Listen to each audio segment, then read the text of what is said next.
Well, we have kind of a wet night, don't we? A lot of people called and said they couldn't get out. And plus, we're getting close to the holidays, and I don't know how it is where you are, but things kind of slow down where I am. I didn't even go over there to work today because it was just so slow, and I thought it wasn't coming. So, guess I'll go tomorrow. But it's everybody has kind of a different spirit, different attitude right now. So, and have y'all been hearing about all the sickness and the schools around Weatherford and north of Weatherford and everything? A lot of people getting sick right now. And so anyway, well, we're going to look at the very first part of chapter 2 for just a moment tonight. I appreciate you getting out on this kind of damp and cold night. And Peter is speaking to us, and he's been talking about all the end of the first chapter at least, about how we have been recipients of a wonderful gift, and we talk about that, it seems like, almost every week. Somehow, some way, the scriptures lead us to this wonderful gift that we have of salvation, the wonderful gift we have as kingdom people. And so he begins chapter 2 with another therefore. And every time I've told you often that we end up with these therefores, often in scriptures, and he's saying, here's something really good for you, therefore, here's something you ought to do. And he says, therefore, rid yourself of all malice and deceit, hypocrisy, envy, slander of every kind. Now, while we often talk in the New Testament about the gift of God that comes through Jesus and all those wonderful things, it seems to me that in a lot of these writings in the New Testament, we also end up with these very words. This is Peter writing, but Paul will frequently use the same word. He'll use the word malice, for example. What does malice mean? Bad intent. Bad intent? Okay, just a wrong intent to do harm. Okay, and deceit. We all know what that means, but isn't it interesting how often the Scripture talks about evil intent and deceit? It's always been a way of life, I guess, and hypocrisy. Now, I want to be careful of that word for a second. We always get blamed with that, okay? All of us get blamed with that. And the truth of the matter is, all of us have a bit of that in us, don't we? Don't we all pretend a little bit, I think? It kind of comes naturally to appear maybe better than you are. I think we dress to appear better than we are or something. I think there's a little bit of that. But he's talking about people who claim to be something when they absolutely know that they're not, and they're totally not. I mean, they're really trying to hide who they really are. And so, people who claim to be of one standing and they're of another standing. This last week, did you see any headlines about a couple of newscasters on ABC? Anybody see any headlines at all? Yeah. And they claim for a long time to be one thing when really they were what? They were hiding something, they were camouflaging something all the while. They were not anything like what they appeared to be. That's hypocrisy. When we are, as Christians, pretending to be followers of Christ, when all the while that's just a mask, that's just a cover-up to be something else. I don't think we really have that very often in our congregation. Do you? I really don't think we have that very often. I think most people are sincerely trying to do better with their lives. I think most people are really trying to do better. Now, does that mean everyone is always doing better? Does that mean people never mess up? Of course not.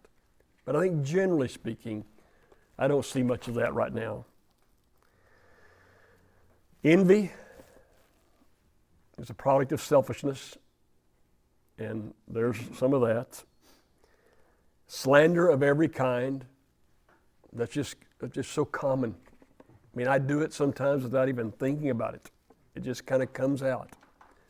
Therefore, because you've become children of God, because you have become a part of the kingdom, I want you to get rid of malice and deceit and hypocrisy and envy and slander of every kind.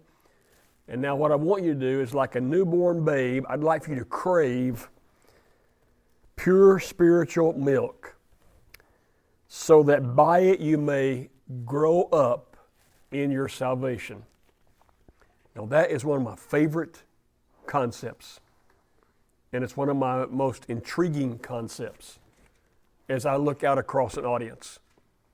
Because what have I said over and over again about all of us who gather together? We are at different levels of what? Different levels of maturity. Now, it's not that we're different levels of maturity so much physically, because our congregation is all, for the most part, what? Yeah, we're on the mature side of things. Okay, Burke may be the youngest we've got. You know, it's the 90 and 80 and 70, and it's that crowd, you know. But as you look out to a group, we are all different levels of spiritual maturity. And I have said so many times, and I believe this so strongly, that if everybody is exactly the same, if you're in a congregation, everybody's exactly the same, then it's probably a dying congregation. If you're all the same level of maturity, if you all think the same way and dress the same way and act the same way, you're probably not growing, because as you bring new people in who may not even know anything about spiritual growth or how to live like Christ wants you to live, what would you expect them to act like? Would you expect them to be different than somebody who's been growing for 30 years? And is it okay for them to be different? Now that's the point. That's the point that I keep bringing back. It's okay. And sometimes we get the feeling like everybody's got to be like me. Everybody's got to be at this certain level. And if you're not, then there's something wrong with you, and you need to shape up, and you need to do this, you need to do that. When in reality, that's not the way this whole thing works. What he is describing is the way this Christian life works is much like the development we experience physically. So when you come into this world, how old are you?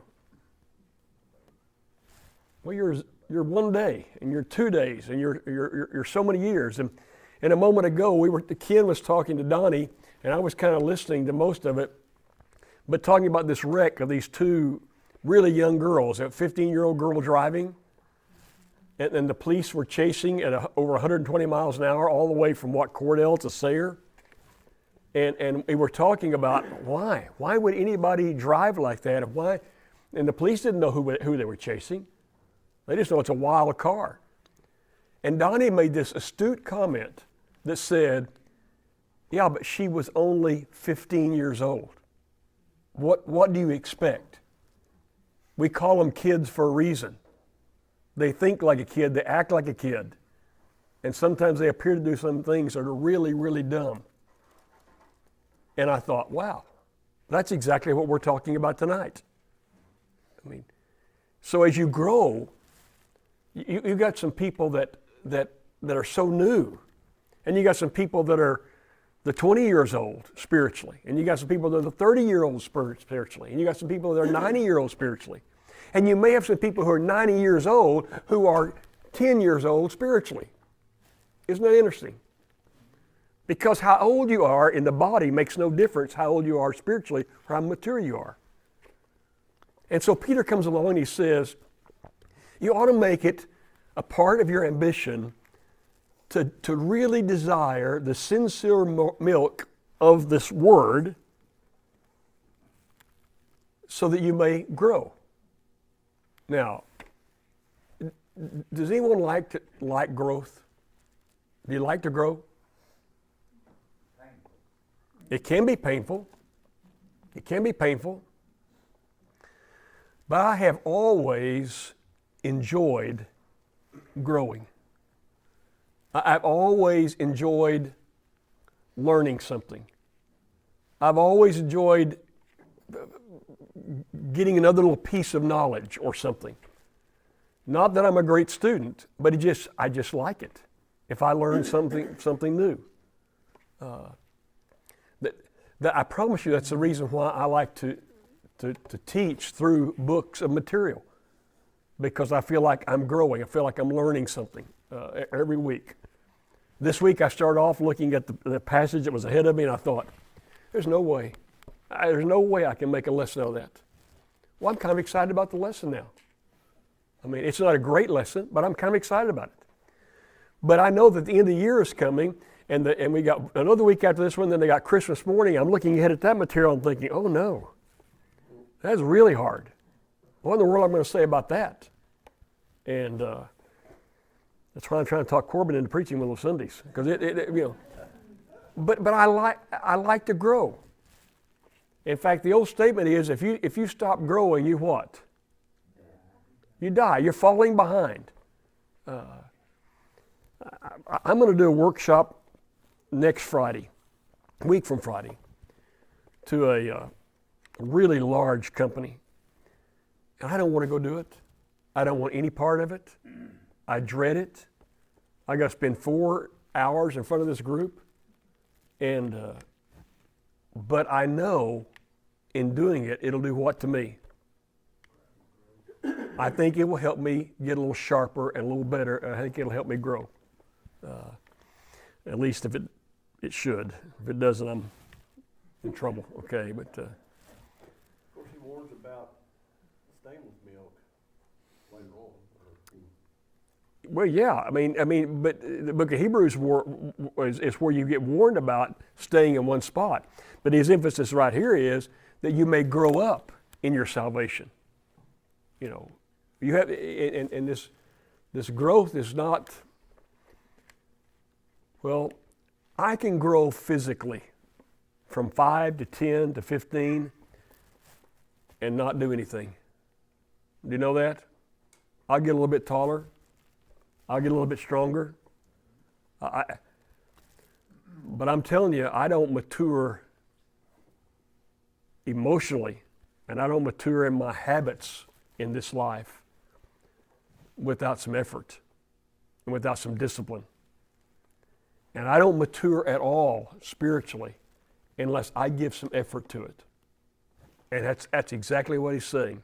Yeah, I mean, he's actively saying, he's telling you to rid yourself. That's an active verb. Like, Yeah. do it now. Get rid of all this junk in your life, and you start seeking to grow spiritually. You seek to get the spiritual milk so you might start growing. And the reason why you do that is because you've now tasted how good God is, how good the Lord is, how good what God offers you is.